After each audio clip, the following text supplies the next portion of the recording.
Okay, me and Thomas are going to present some of the new features in RTC, and those that we put most focus to is the filter variables and grouping.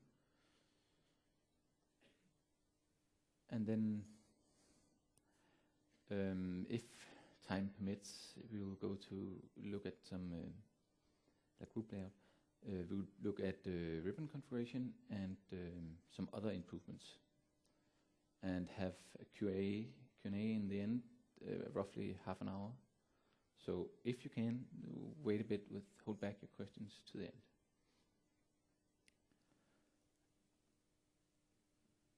And I'll start with the filter variables. This would mostly be filter variables would mostly be a demo. So this is a slide you get. I'll cover what filter variables is, and how, as a way you can use them both as a user and a developer, and how many we've put in the application already now. And so this is where you should step in the future and add a lot more where you see them fit. And then what to be aware of in multi-language enabling these, and a short demo of how you make your own.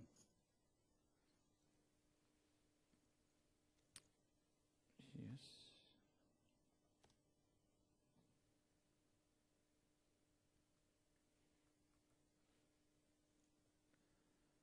So what is filter variables?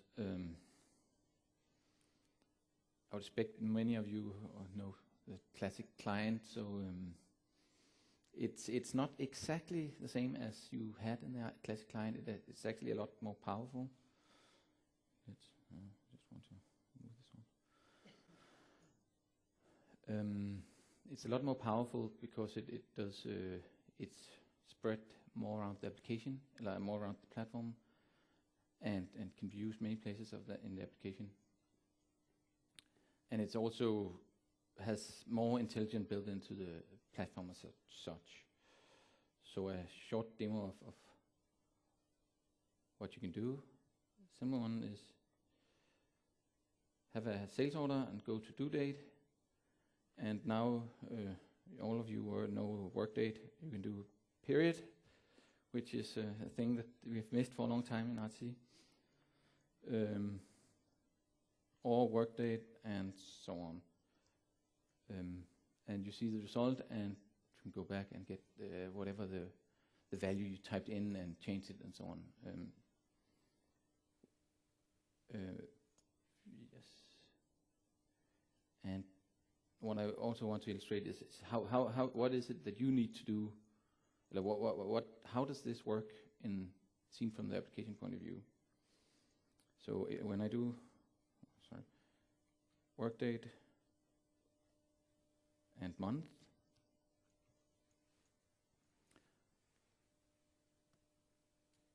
this is the result you get. So here you get period, the work date, and the month.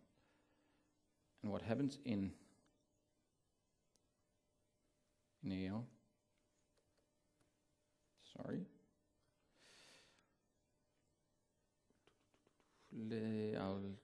I'll do the. Sorry, again. I'll show it in the debugger how what triggers are invoked. So let's open the debugger, debug the instance, check if it includes coding 1. It does, and then try to run it again. So I'll press F5 to re-execute the filter. And you can see now we got hit in the text management, which is actually the one that handles most of our filter handling in this case. First off, you hit code unit 1, as most of you know, where depending on the type you hit 201 to 215 function IDs.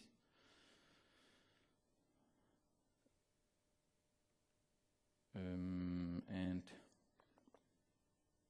so what happens, which is clearly different from classic client is that you just get the P here. You don't get the full filter string, but you get the part of the string that is split by a filter token. And then it's up to the application to say, okay, what is the P? Is it from this to this or whatever? And continuing now.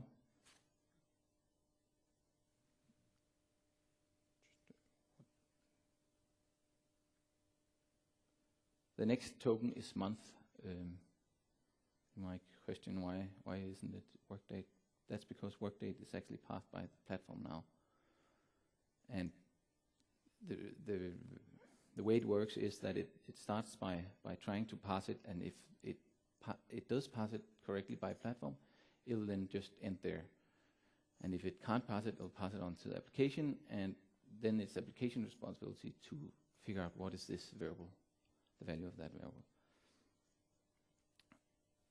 So as a user, if I really want to hit the application, the trick we want to do is instead to give it a little token, say, okay, this needs to be passed by application to function well. And just now to go back to this note. And now what we see is P work or work date and month as the last. So that's where the events you get in Code Unit 1 that you can act to and resolve your filter variables. So that's roughly how it works. What I want to show you now is where can it be used? Where is it used as a user? Just want to continue this one and close down. So as you've seen here, you can use it in the advanced filter. You can also use it in quick filter with some limitations that it doesn't, as quick filter has some intelligence to do a partial match and so on. Then it doesn't work. You can't do filter variables with strings and code, but you can do with the rest of the types. And if you here in this case, what you might have done is that you'd want to see things that are due in close to the work date. So let's say, work date until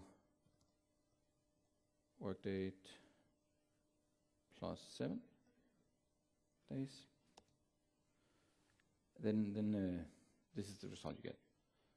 And the cool thing you can do is you can save this as a view forever, and it'll re-execute based on the work date that you have. So let's do that in this case. So I'll choose here just to call it my view. And restart. And now, sorry, I can see my first demo results here. You have the view as the of that work date you've already set. Changing the work date to another work date will of course also re-execute the filter and give you a different result.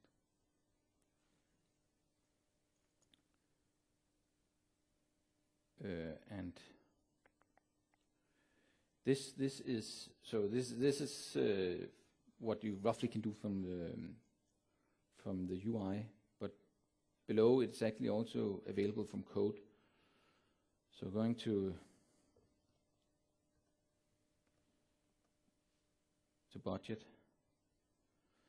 where you don't normally use the filter to put in. Let's see some of my old stuff again. Where you don't normally put use filter to have filter control to filter it down. Then you just have a normal filter in the filter section of the worksheet, worksheet. And you can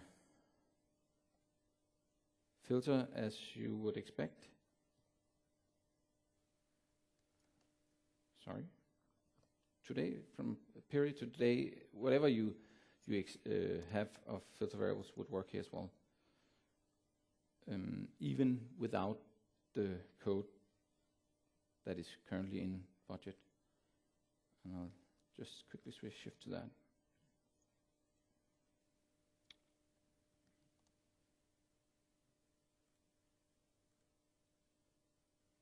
Sorry. I'll need to, of course, use the page.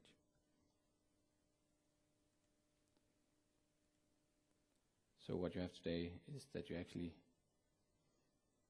do explicit calls to the code unit, which is a little bit different from the new feature. So you'd really want to remove this. And no problem, it still works. Let's see.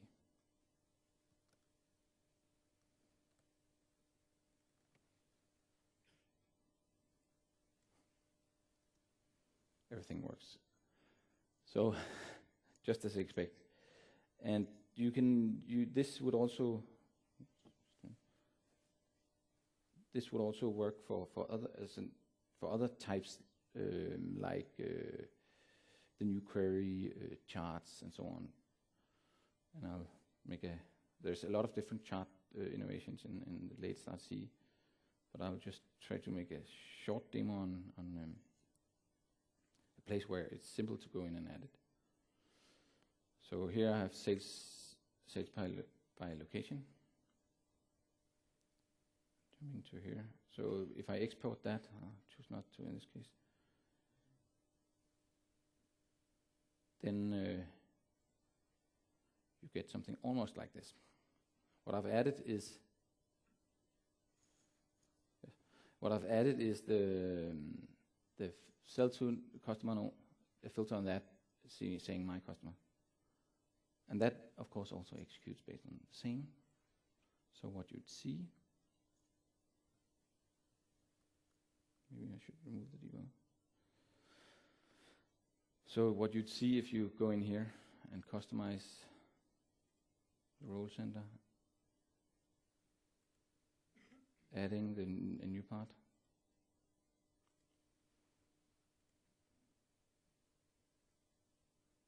It should be the one without caption. Yes, without name. Then you see one that's actually just based on my customers. And to prove that, let's try to add one new in my customer and go and refresh it, and you'd see more. So it's dynamically executing the filter every time you do changes to the system.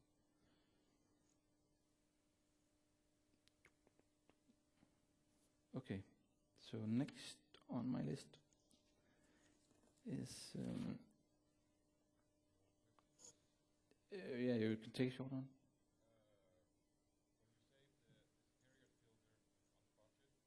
Yeah. On the budget, it takes the explicit value and saves that.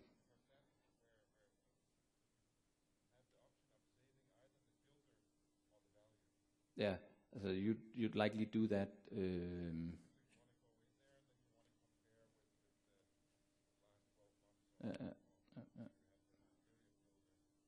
Yeah, as then you'd likely do it as an application section. Just save the value that you typed in instead of saving the result of the value. Today it saves the result of the filter applied.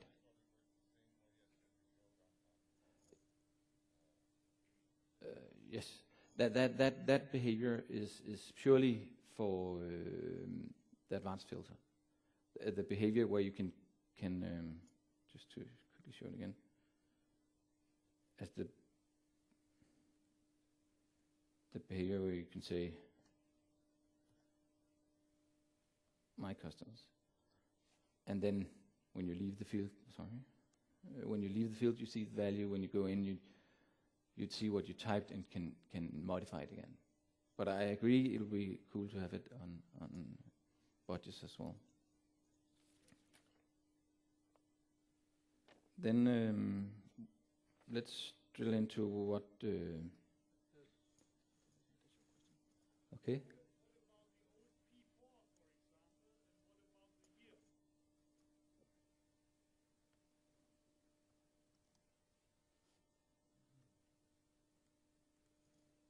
P4. Sorry, yeah. Let's check date. It'll work a lot better.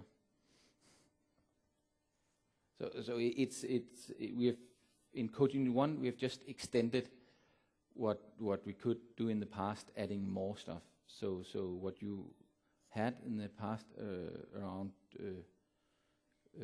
the feature that was similar to this, you still have.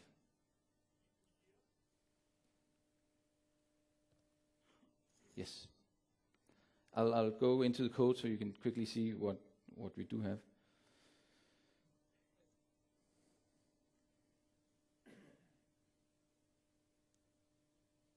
What filters do we have on this one? That's okay.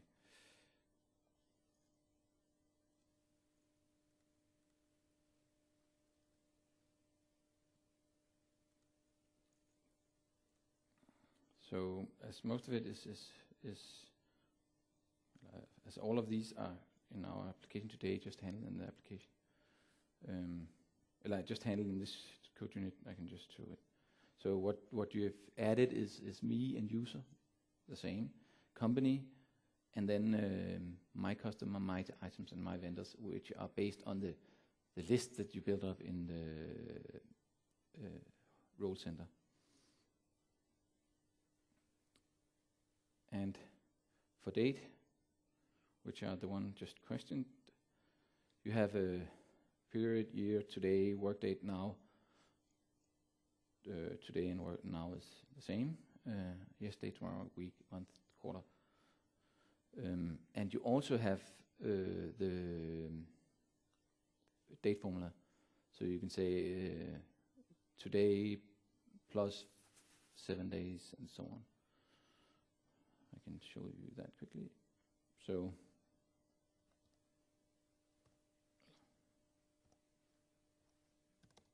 and then you'd get that date. So we also included the date formula in this execution. So what is it that you have to do to make sure that it really supports multi-language? That you can roughly see here. So what we've done in code is that we've hard-coded the one string, which you normally shouldn't do. But this is the multi-language enabled string, which is in this for period, is period. And you then just put the localized string into text const. So that would make, so what you do as when you write it in code or customize like configure a view, you'd put in the non-language dependent name. And that would then be what you see on here. And if you want to do your own, I'll make a quick sample of what you could do. This is probably not the most useful one, but it can illustrate something else as well. So let's make random. Sorry.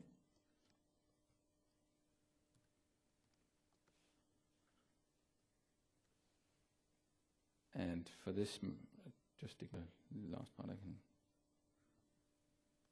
delete that. So now mine doesn't show up in, it'll only show random, it can't be translated. And I want to, well, what is the value I want to return back? Of course, a random value.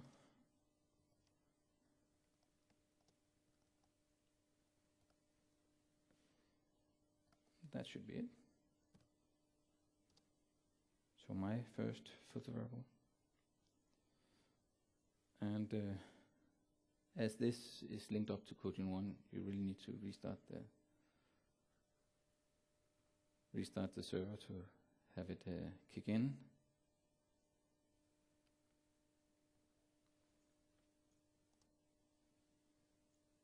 close down the existing clients.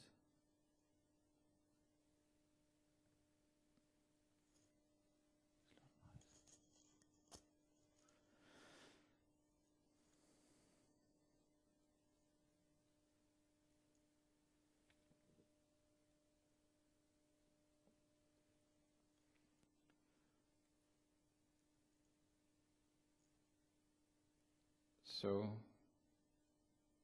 go back to customer number, and now I could just need to write random, and I get a random number, and you say, okay, that's not that useful, but it illustrates some points as well. So this is how simple it is, and going up there and leaving the field doesn't get recalculate before you do something where we expect it to be a new value you want. So that might be, I want a random and my customer. And now the random number is newly generated. And that's the same for, let's see here, 359. If I add an additional thing here, let's say workday, then you also recalculate it. So you evaluate the full filter every time you add anything, because without it will have some partial up-to-date filter. And of course, if you have 5, as you can see here, it will also just continuously update it.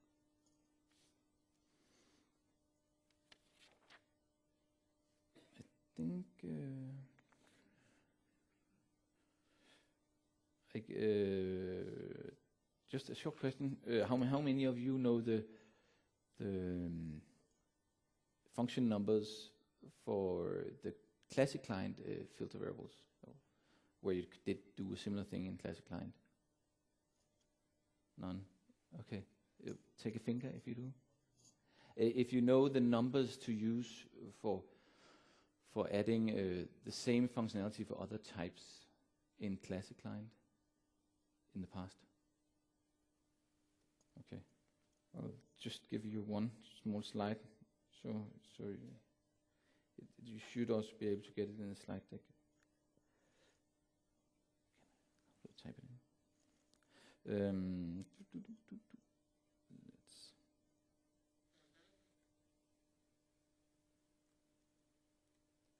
So you can get an overview of what you have now. So these are the active triggers that we have. The function IDs in trigger coding 1 for Boolean option engine. So most types are here, and the ones that are used in the base app are date, time, text, code, and date time.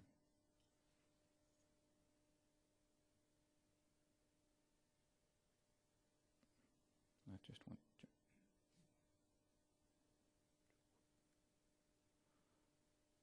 I think that's. Is there some short question to filter variables? Just a single one now. So before we continue.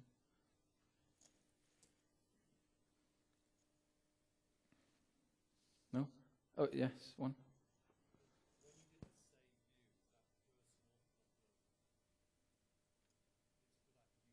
Yes. But if you go in, if you choose to configure it to a different, to the profile you want to do it for, it's for all the users that use that profile. You restore defaults. Currently, can you remove?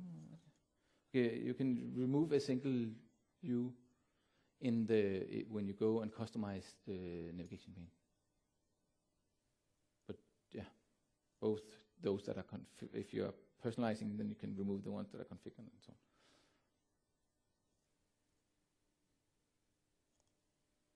on. Other? Okay. Then we'll go to grid layout, aka grouping, where Thomas have something to show. Okay, thank you, Marc. So, grid layout and grouping. First, I want to give you a bit of context, and don't worry, the demos will come soon. Basically because the feature that we built kind of pulls in different directions, so we've had to make some compromises.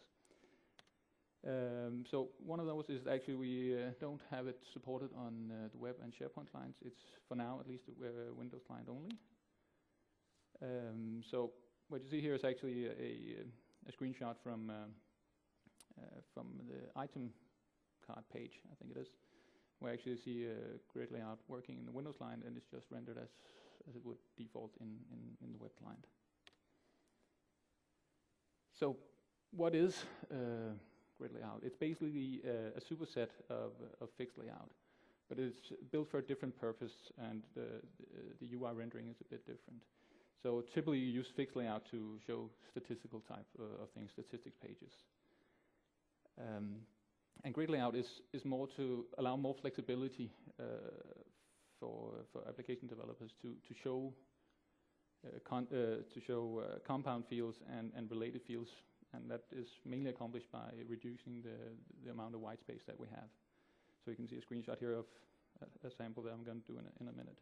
But actually you can see here the address and the address to field are closely related. But when we free up a lot of space, then the temptation is to put in a lot of other stuff in there, but that's not really the intention. The intention is still to make clean pages. So why it was introduced? It was basically with the loss of the classic forms. We've heard a lot of requests that you would like to influence the way that the layout is done, just compared to the new to the normal two-column that we show in the grid. Oh, sorry, in the card pages. So in the page designer, we've added a few new types and properties that we use to implement this feature. So first of all, we have a new group subtype that's grid layout, and for the group type, we also have this layout property, and you can either lay out as rows or as columns, and columns is default. But this layout property only has effect on grid layout. So if you choose any other fixed layout, any other group types, it will not have any effect. On fields, we have a few properties as well. We have show caption, determining whether the caption is shown or not, and that actually has effect on all fields, not just within grid layout. And then we have spanning, and that is so you can actually make fields in the grid layout take up multiple columns or multiple rows or both. So there are some rules that we need to follow when using the grid layout. And yet you can only have groups as direct children on the first level below the grid layout. If you put a field directly there, it will not be rendered, and that actually goes for both grid layout and fixed layout. If you put a caption on a group, it becomes a row header or a column header, depending on the layout that you've chosen. And on fields, the caption is placed above compared to normally where we place it before, and that's to optimize the uses of white space, or reduce the use of white space. So the best tip I can actually give you is, before you start, actually draw a sketch of what it is that you want it to look like in the end. And then you can draw some some lines over that to actually identify the spanning that you want, because once you start using spanning, it can quickly get a little change can have a lot of impact in the UI. And to that effect, the page previewer is really a friend, because it gives a fast feedback on actually what on the changes that you make. And so the last thing is actually, last thing is it's only intended for use with fields. So there are some of the other types you can actually nest grid layout within grid layout, but it's not recommended because UI performance is not going to be good, and layout-wise, it's not going to be looking too good either. So my suggestion is stick with fields. And actually, it's time for the demo. So let's see here.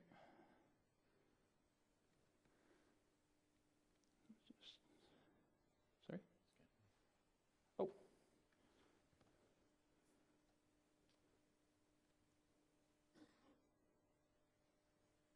Oh, there we go. Sorry.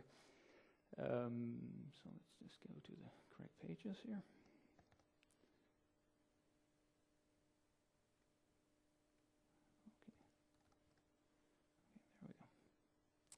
So what I want to show you actually the screenshot that I showed in the intro, just making the address field on the customer card look a bit nicer. So what we have today is, well, it's a standard 2-column layout, and what we want to get to is something like this. So actually here you can see you have the 2 address fields on the same line. You have postcode, city, and region on the same line. So get a bit more compact. So the way you would go about that is just close a few pages here. So into this design mode here. Let's go property sheet and get the preview running. So what we're interested in was to take, so from address, so let's start off by adding a new group, and then we make it a grid layout. So the first thing is we want to make sure that we actually specify what kind of layout it is. So if you go, again, we go undefined, that would be rows, columns, but let's just make it, let's make it rows. So the first thing is, let's make a group, and we want address and address 2 to be part of that group. We just indent the fields, and now we actually have the first thing going here. So let's add another group to get a new row, and the page design will indent it a bit too much, so let's just get it back here. And we'll take the city, country, postcode, region, and country to put that in here. And you see it again. So we have a bit of contact information down here, so let's just include that as well.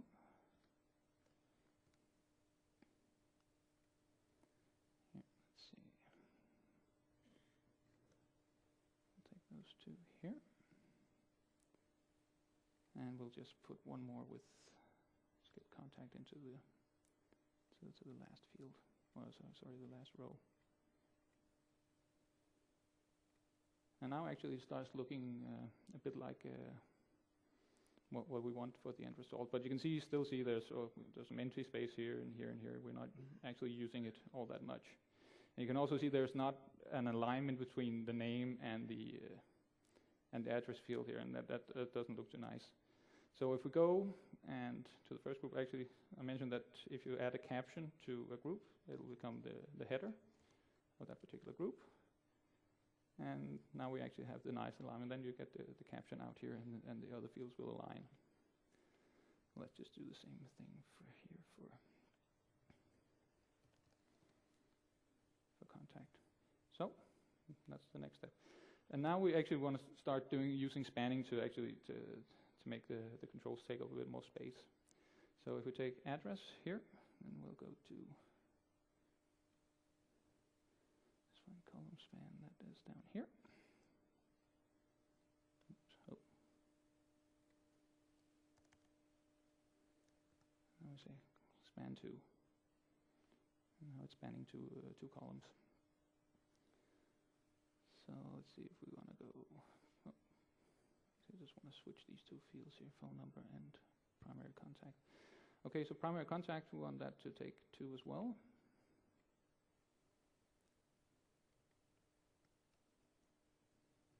And it takes up 2, and let's just for contact, let's make it all 3 columns.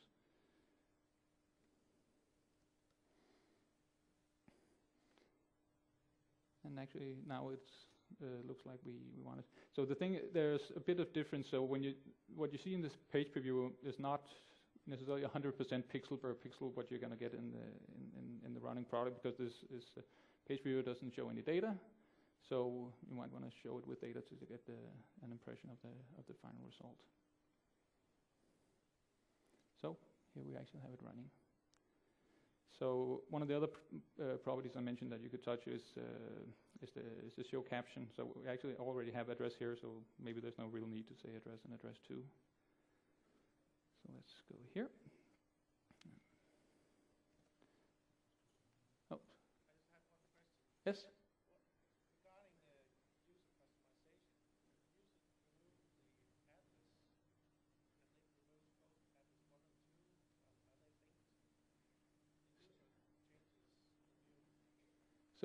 So you mean if the user goes in and customizes the page? So the question is what happens when you customize the page?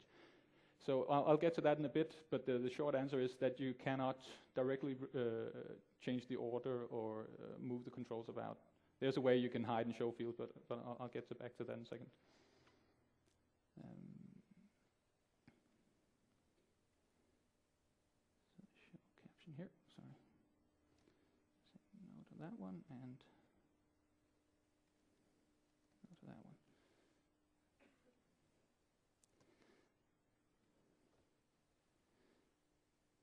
So I'll actually take your question now. So what happens when you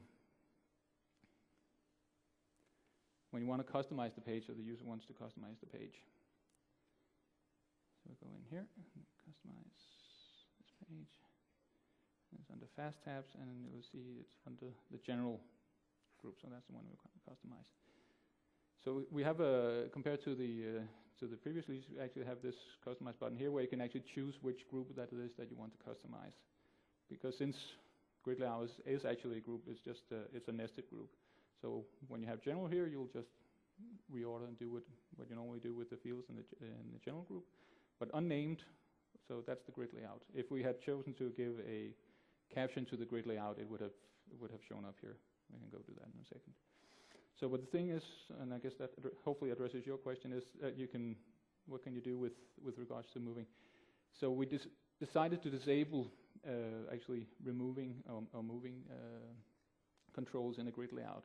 And that's mainly due to the way the spanning works. If you have spanning and you start moving controls about, it very quickly becomes very hard to read what it actually is that you're doing. And since you don't have the page design, the page preview to help you, we decided to, at least for this release, to lock it down. What you can do if you're not really interested in having address to show up here, so we can see importance is standard. So you can actually go and make it importance additional. And then you can actually see here that actually goes, you can show it and hide it. Does that answer your question, or? Okay. Sorry? When the window is fully maximized, what's that look like? Okay, yeah, maximizing the window. So that looks like this. And what you'll probably notice is here, so the way that the fields controls resize is like they would normally do in a card. So you can actually see the size down, and up, and then you'll see contact hitting here, hitting its maximum here, and then it'll just it won't take up any more space as it is right here. Yes. No, I agree. It's something that we can improve on. That's for sure. It made sense at the moment. So does that answer your question? Okay. Any additional questions? No? Okay. Yeah, they log up at their maximum size. Yes. Yeah. So the question was the fields log up at their maximum size, and the answer is yes. So what you can do to affect this is go in and give longer field lengths. That should help the problem. Okay, so actually we've shown, so what we've shown for now is that you can actually mix grid layout with other controls that align nicely. But if you want a bit more freedom to actually do a bit more custom layout, we can actually go in and put a grid layout in a separate group. So let's go here, let's say.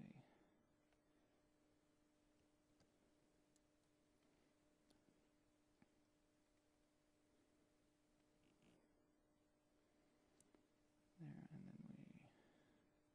then 8 of a group from, sorry, let's just see here.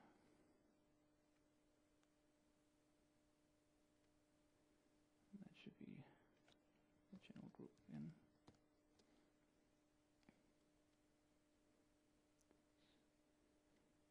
So here you actually have it sitting in its own group. Like other controls, it will actually align with the content of the other fast tabs. And you can actually also see that it's, maybe you cannot see it really here, but if you size the window a bit. Normally when you use grid layout, it will skew the sizing, so normally you have a 50-50 distribution between the columns, but putting a grid layout in there will likely push that, and that affects all fast tabs. So what you can do is actually, let me just find my page here. If you remove the captions, let's see here, so the address,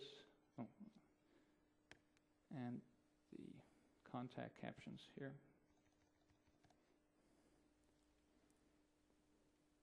You'll actually see that it takes up all the space it can, and then there's no longer this alignment with the other group. So this is where you actually have kind of maximum freedom to do the kind of layout that you want.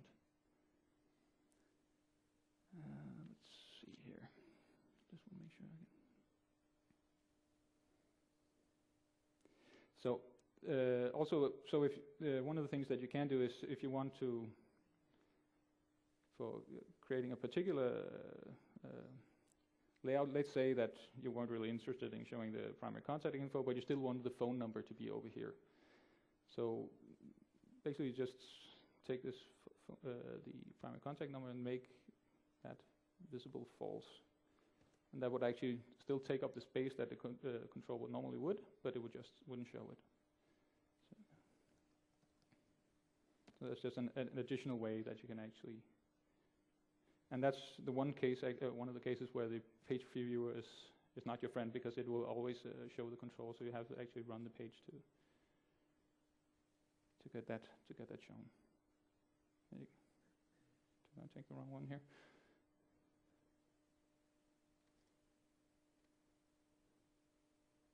Just a second, sorry.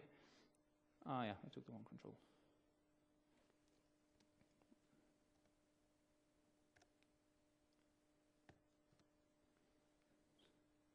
And take that one.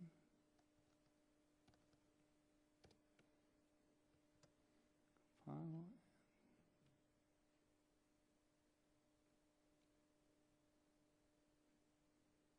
No?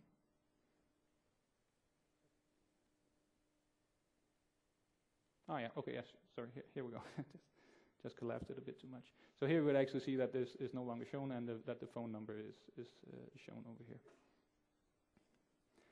So an additional thing that so the thing is that with the caption being placed above by default is maybe not the thing that you want. So, but again, that kind of goes, having the caption before introduces more white space. So the solution, if you want to have the caption before in a grid layout, is actually to create a separate label control to show that value. So you can actually see, so let's see, let's find the correct card, sorry.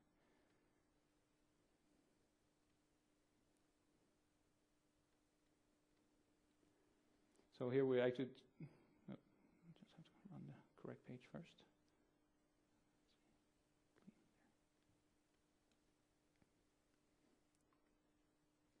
So normally the item card will show inventory like this.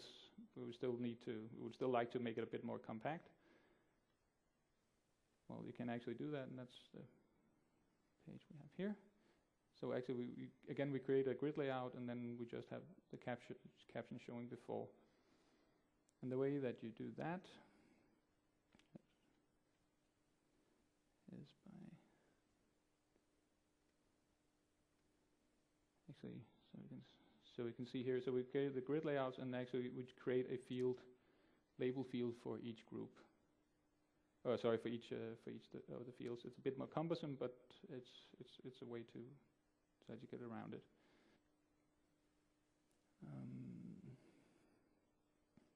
So, and the last thing I wanted to show you with grid layout is actually how it stacks up or compares to fixed layout. So if you want, you can actually make a grid layout have the very similar look and feel of a fixed layout.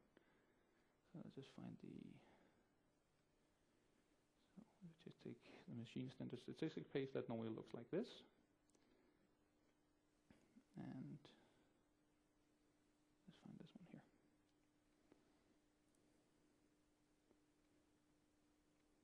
And actually here you have it.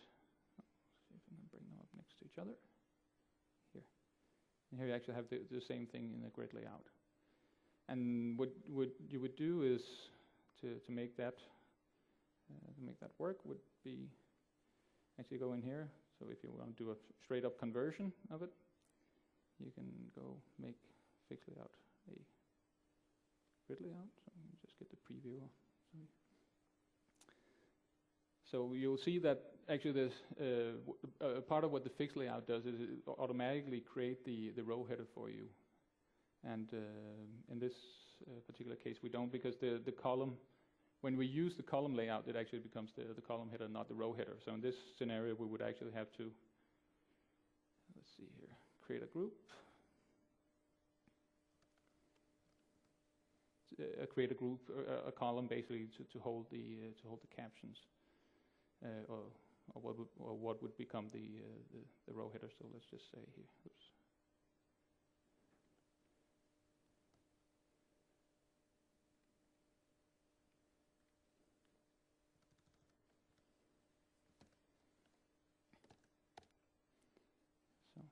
So you would actually see here, and you would see double of the expected, and there's a bit too much going on here. So, but again, you would use the show caption property to disable that. So we should show caption no on that one, and the same thing for this.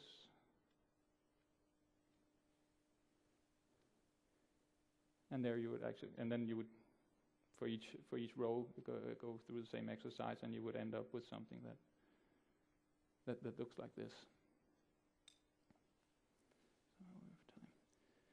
Okay, so I think that pretty much covers it for what I had for grid layout. So any quick questions? Sorry, we can't see that well from down here. Anyone? No? Okay. Oh, sorry. Yes? Is there a standard page already used this function? Sorry, could you repeat? Is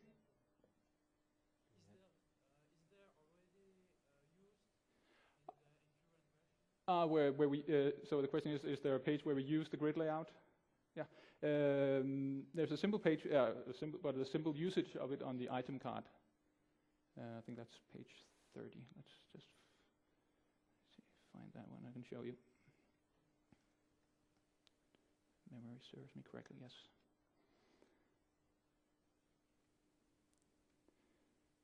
So you won't see it used that heavily. I think is it under planning? Yeah, here. So actually here, and actually you see there's no alignment between these two, and you might wonder why. It's because actually they've created two separate grid layouts to do this. So each grid layout will optimize the usage within itself.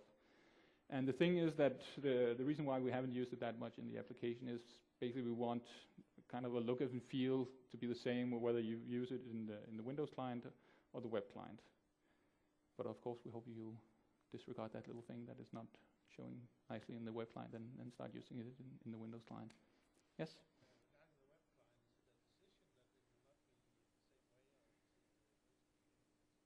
So the question is whether we will get grid layout for the web client. The reason that it was not included in this release is simply because of resources. We didn't have the resources to do it the release. I don't know if there's been a decision on whether it will be included in the next version. I know the web team have it on their radar, but it's going to have to be weighed against all the other stuff they would like to do. So unfortunately, I can't give you an answer on whether or not it will be in the next version.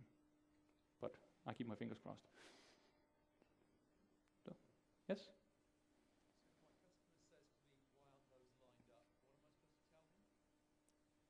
Sorry, if you. My customer says to me, yes.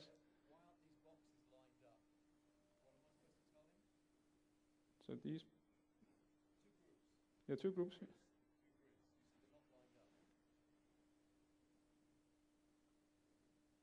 Yeah. Okay, you got us on that one.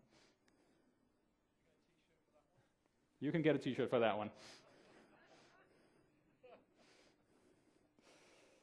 Okay. So, yes?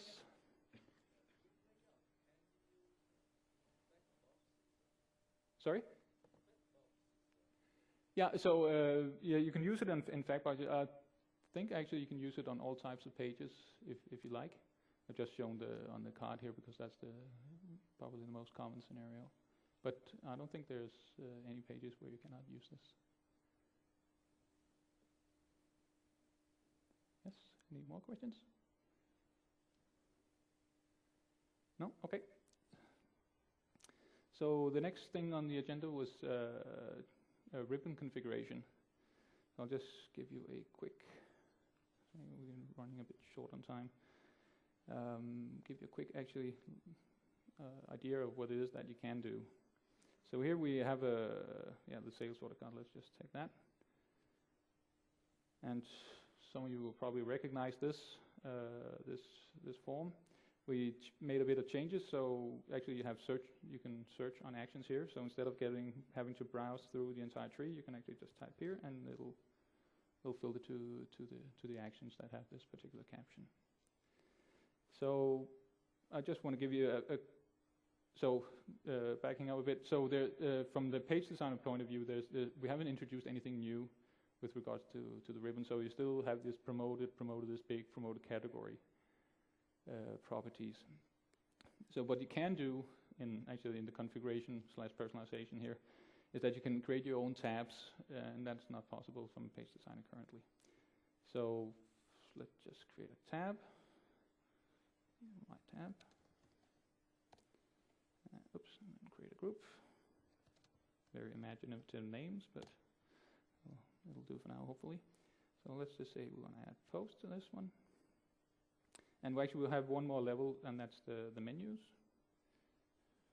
Keeping with the brilliant naming, just say my menu. And you can actually have here. And you'll actually see my tab showing up here, and you'll have posts, a menu, and the children underneath here, or the actions underneath there. So one more thing, an additional thing that you can do is actually influence the sizing of the actions. This basically refers to this is big property.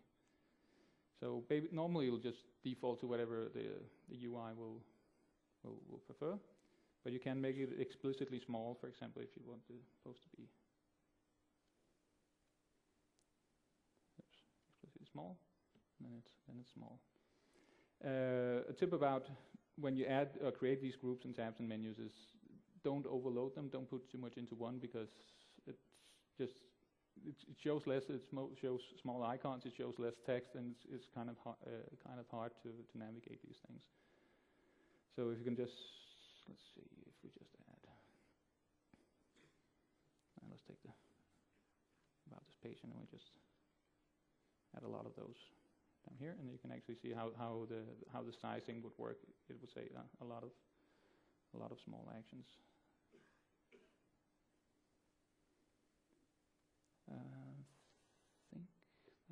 That's just a quick, basically a quick overview of what you can do with configuration. Or those are the concepts that you can work on. I guess you guys are much better than me at actually making something that makes sense. And I think with that, I hand it back to Marc for the additional last few things that we wanna show. Oh, sorry. Are there any questions with the ribbon configuration? Yes. No, unfortunately not. We would really like to have done it, but yeah, old style WinForms is a bit heavy on that. So sorry, no drag and drop. Yes. So yeah, so you can do this. What I did just now was for the current user, but you can use this with configuration mode enabled. So then you can actually create the profiles that we have, where you can create a configuration that applies to multiple users, and then all those users would see the changes that you've made. And then they can make their own changes on top of that if they like. Okay, more questions? No? Okay, back to Marc.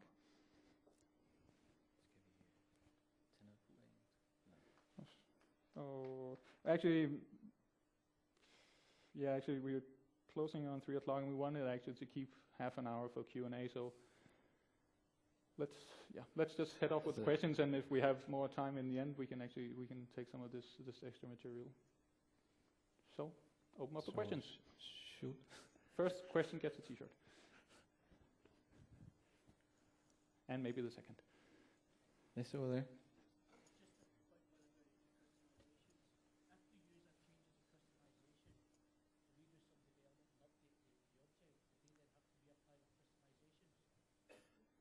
So if you have to reapply customizations after you've done,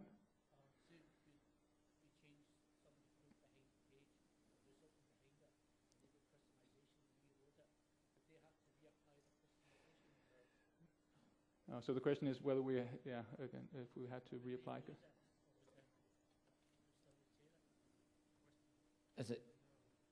As in general, you shouldn't be needing that. You can change the page, and you still have the customization in place. Here, it's a shirt. Yeah. Anyone else? Oh, yeah. The improvements are great, but still we don't have the flexibility in page design that we used to have in classic font. Mm. What are your plans? What are you is it still being worked on? So the question is what we're doing to, if we have further plans to enhance the layout experience, to give you more options. And What's the biggest problem in moving from classic to so as far as I know, we don't have any additional, but I mean, we'll take all the feedback that we get and then see if that warrants. simple thing like the on format Okay, we'll yeah, Yeah. we'll take all feedback. Yeah. I promise you that we'll take all feedback and look at it. As we have added other things that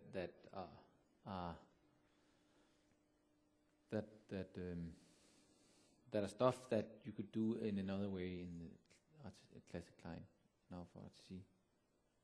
So if we have time in the end, we'll show some of this as well. Okay. Other questions? Yes.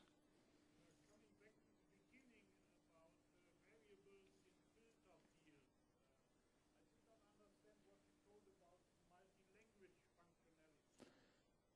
or is it not? Repeat. Yes. Question is the filter variables multi-language enabled? And they're not. That's mainly up to the implementation in Code Unit 1, or in this case in text management Code Unit 41. So if you make sure to have a token or a non-language dependent version, which we have for everything implemented in base of the application, then it would work for across languages. But it of course requires you to use that version. So you shouldn't, if you use the English version, because that's the one that actually are multi-language enabled. Did that answer your question? Okay. Other questions?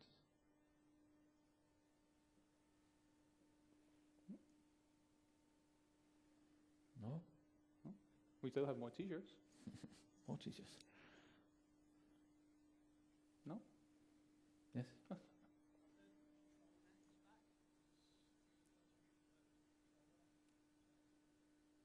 So the question is, Control F is back. Yeah, let's just take Marc, remove your filters.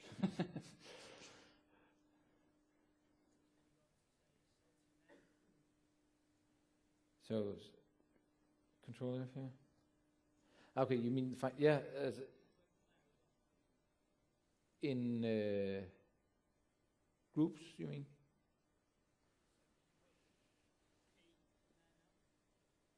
No, okay, here, you mean whether I can match P here? Yes, let's do that. Now we are on, what are we on? So on date field,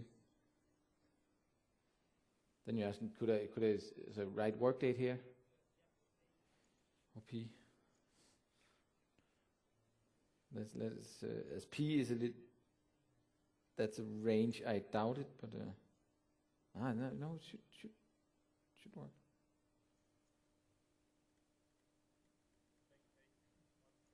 Work date. As it's just passed to the server as a filter, I would expect it to work out of the box.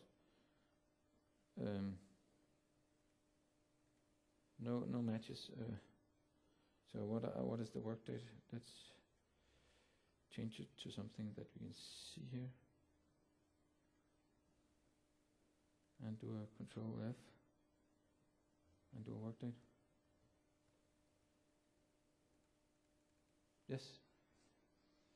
So we've put the implementation of it as far down in the stack as possible. So almost no matter where you do it, it would actually call to code you want to get past. But of course, you should be aware of. It might not be a good idea to do a web service call to find out what your filter is, because it is executed heavily.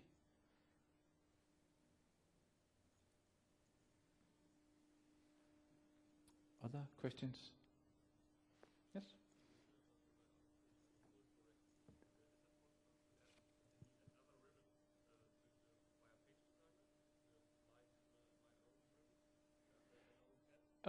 So the question is if you can add your own tabs in the page designer, and no, that's not possible. You can do it in configuration and personalization, as it is now.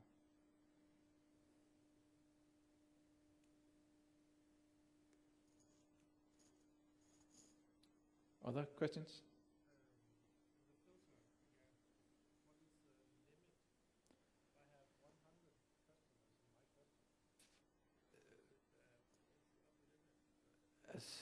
As I recall, question. What is the upper limit on of the filter expression? As I recall, we increased it from the default filter length to.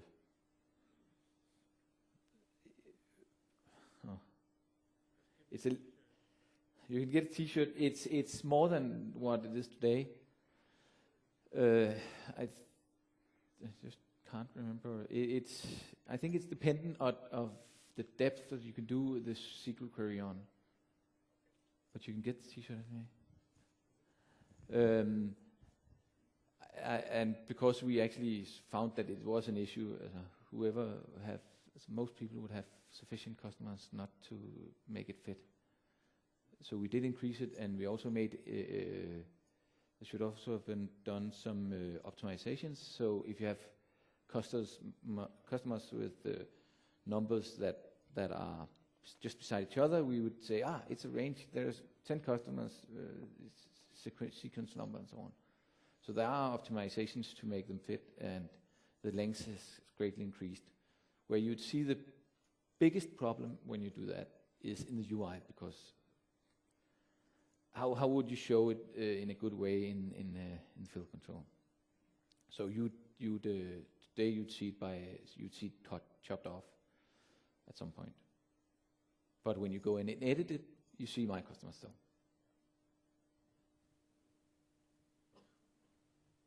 Is that did it answer your question? Almost. I don't have an exact value, as I can't recall it, but more than it used to be. Other questions? Yes. Marking records and showing only marked records. That has actually worked for a long time in RTC, but it has not been in the control of the user, only in the application. So the user is still not able to mark 3 different customers. No. And has not in common and then show only those 3 customers. No. So you can do a filter, or you could. You can do that. As you could still do it, you still have the application possibility of doing it. But that is, of course, requires every place where you want this ability, you need to go in and say, okay, filter on the selected records, and then you in app code set selection filter and high and then afterwards do a show only marked. So it's still open for application, but not available from client, from the UI. Looks like we have another. Okay. Okay. We're quick. Other questions?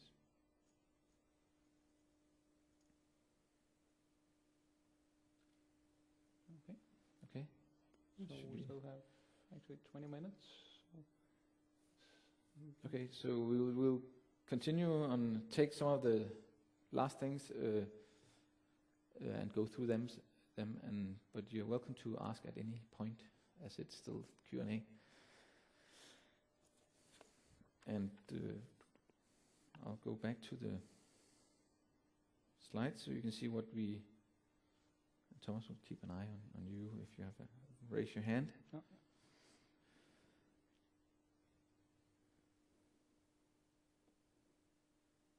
Okay,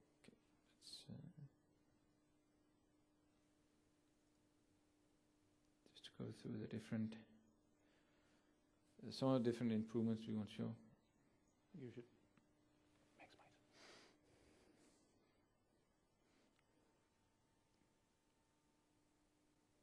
So dynamic style. In the past, you had style and style expression. So you can say, I want this style, and then you can choose when to enable it or not enable it. That's been a lot more flexible now.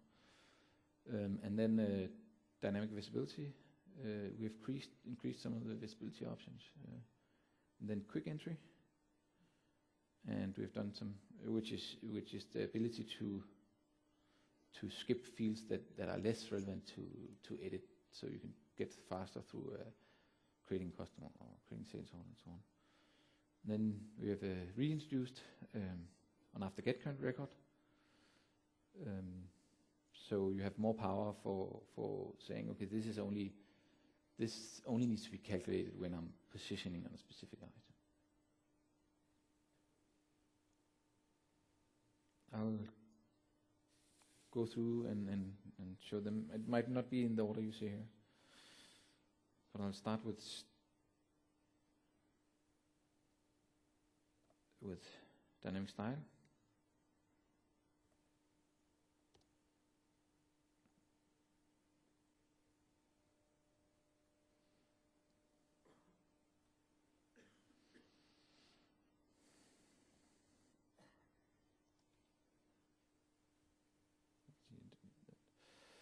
Yes, so what I did was I made a table. That's already here. Let's check. Where I've put in the different styles that we have available. We have also increased We've also increased the amount of styles that you have.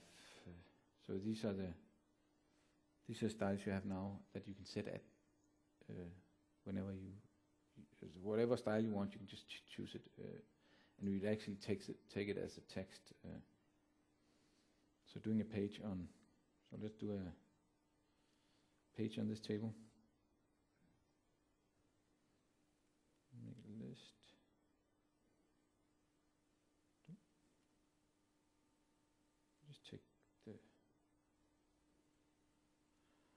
text. And then I'll do a style variable of type text. And on this one, I'll go to style expression and say style var. So currently it would always be empty, so of course I also need to make sure that there's something in it to fill it up. Let's do that on OnAfterGetRecord.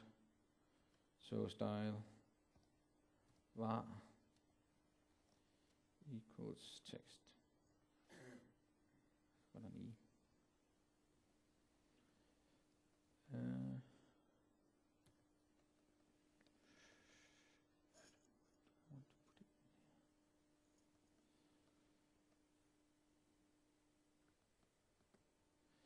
I'll put it in here. I'm not sure that it's needed, just in case. And then let's go to this one. And to have it fully, have it updated immediately, I also need to have the variable calculated on, and have it refreshed on validate. So let's do that.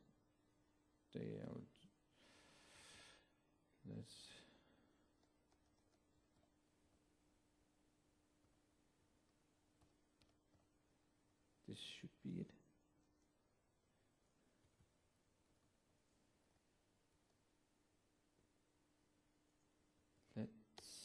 Here are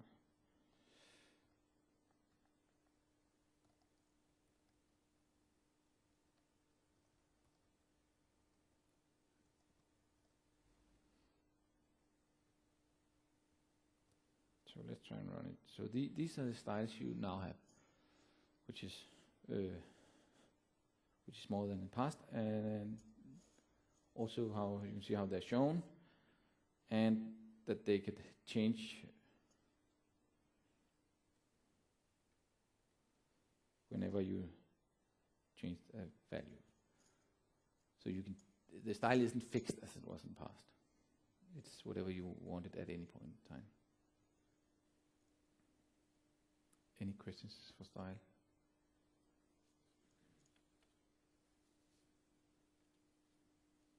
No?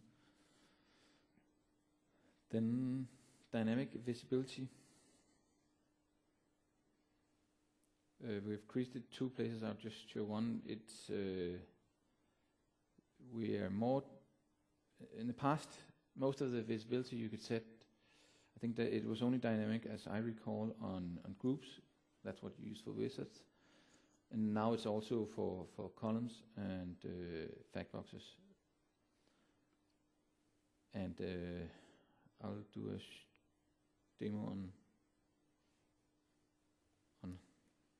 how you could do it on a fact box. It might be that it's already in there.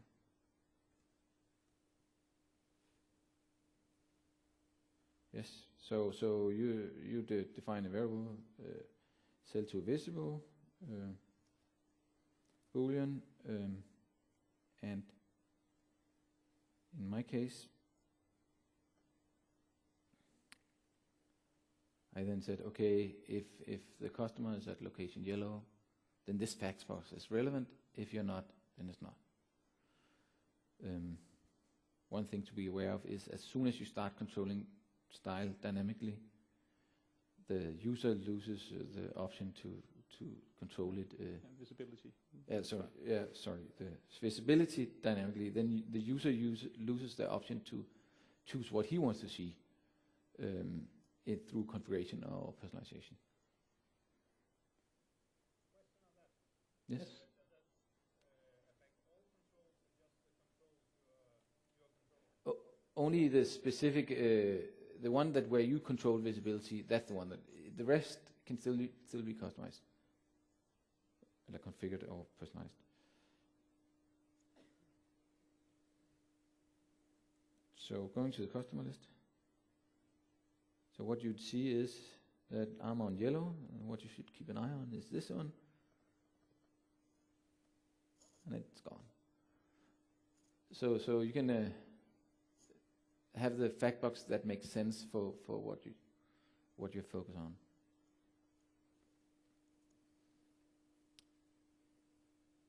Then exit actions.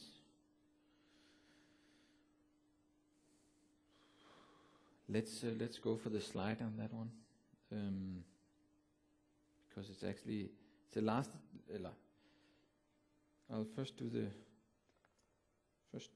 show you what I mean by exit action. So when I open a customer here you have two ways of getting out of it in most cases, and that's the cross and the OK, and sometimes you have OK cancel, close, and so on.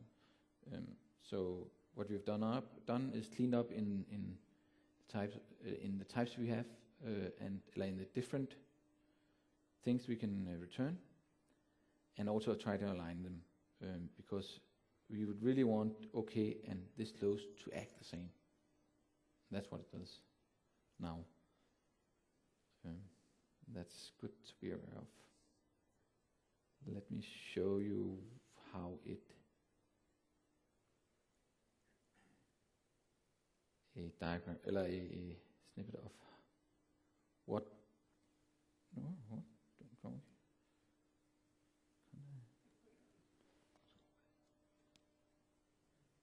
That's not what I want. Let's try again.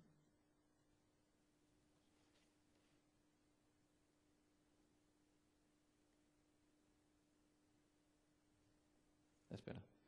So there's a lot of different information in this one. It's kind of like listing all the different types of pages you have, and all of the different ways you can get into it. So you have an edit, you have the cart page in edit, you have a cart page in view. You also have a new and a list, the same, and you would also have that as a simple lookup, which is the lookup that you don't really make the page for. And then you can have a normal lookup or lookup from code. And everything marked red in this case is actually changes to exit actions. So we have tried to clean up to say, okay, and the parentheses you see, that's indicating that that's the escape action. So you'd when you push OK, you'd get OK. If you escape out, you get OK. And for lookup, now we also get lookup. In the past, you didn't get lookup OK, you got OK.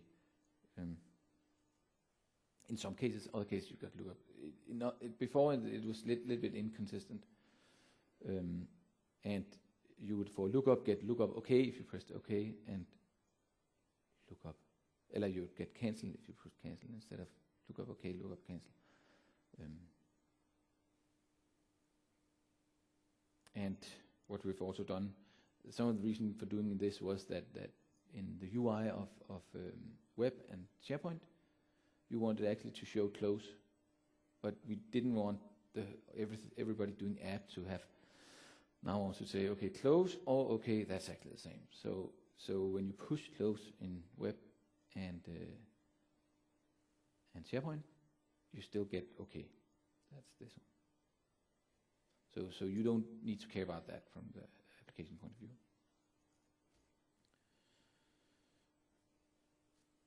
So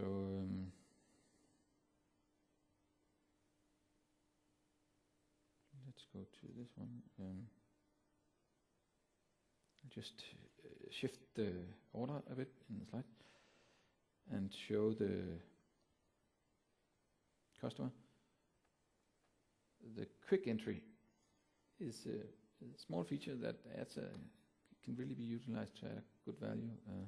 So what you do today when you do a customer is that you start by selecting the name. Sorry, that's name. Let's call him Marc. And address. And a postcode. let's say winner. And when you go out, then you go to winner, and I just select that. Why do I want that? Do that, and so on. So what would have been nice here if it just went directly to phone number, so I didn't need to visit the two fields and go through. That's quite simple. Just go to customer card, design, text field is already in focus.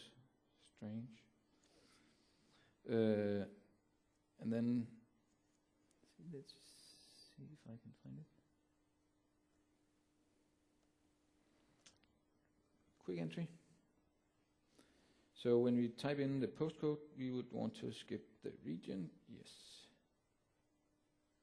So we set it false. And let's do the same for city. And save it. Go back. Do new customer.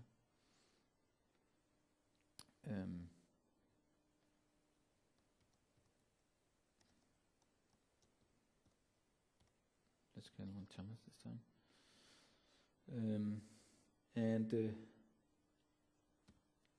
He's my neighbor, so let's do it like that.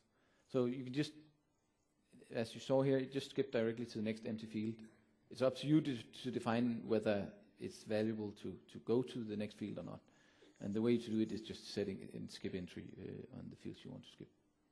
And you can also do this in customization, in configuration personalization, so the user can actually go in and say, I want to skip these particular fields. So. We can. Yes. Yes, this is what you have instead. As the reason why we did it differently is that we would, as we have a high level of configuration and customization, we don't want to point to a control that doesn't exist or is not visible and so on. So we rather want to know what are the fields that are less relevant to type into, and that's the mechanism we made now.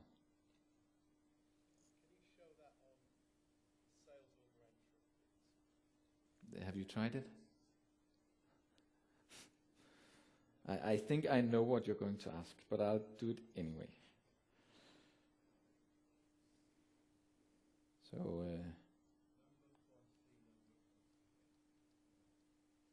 So it'll jump, as you can see here, when I stand here, say enter.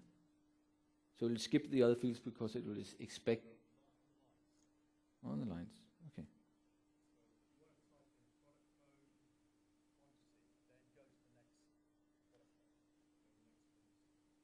Yeah. Yes. I'm not sure what your question is. No, I didn't understand the. Okay. So you're saying, let's do an item. No, let's select one that's so. Yeah.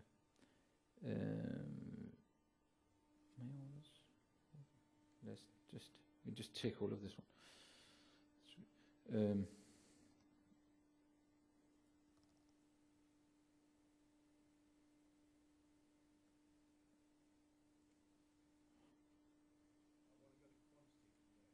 You want to go to quantity from here? Yes. Okay, you want to enter the item number and jump to quantity.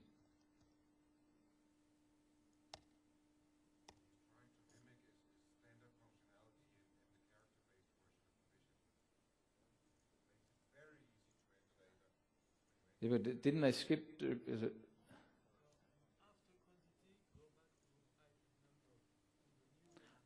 Okay, so you'd want to go from here to here next time.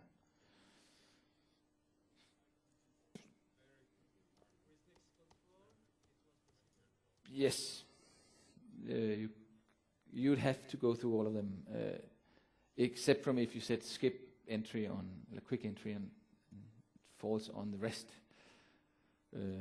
That's true. So you don't. What the other one allowed was that you can stand on a specific control and then control the flow. That's true. We don't have that.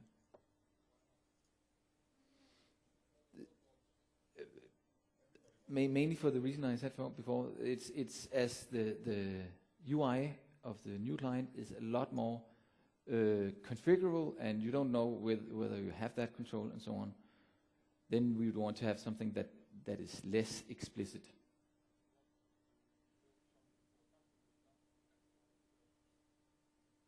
No, but configuration and personalization is also for the customer. So if I've chosen not to show that feature that you jump to, what should we then do?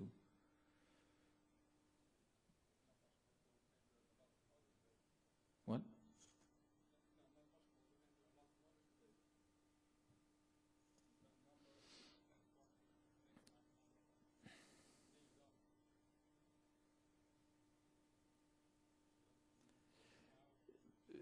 So you could do it, but you just need to add the property to more fields. I would think if I said we can try it out. So let's go to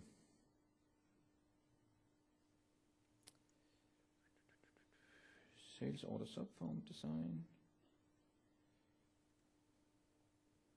and then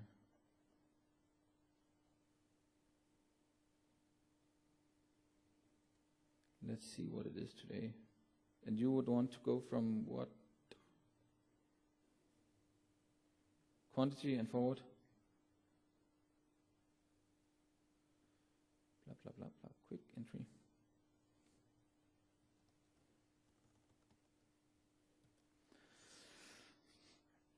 But I have to agree, it's a little bit harder work.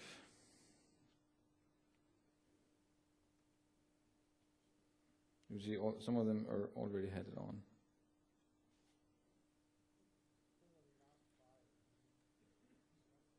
Okay, do you want it in the last 5? Just to illustrate it. Quick entry. So this one. So we agree now that the 4, 5 last ones.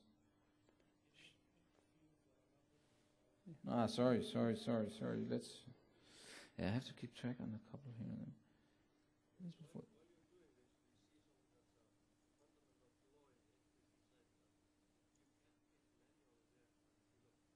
Yes.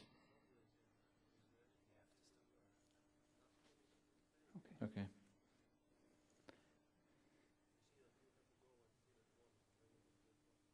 Yeah.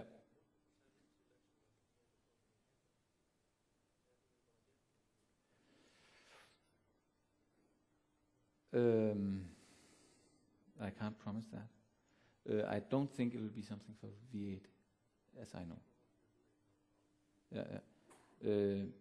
Just to return to this is the last visible field, and it's set to false. And if I then go in and take another one, let me just take another one.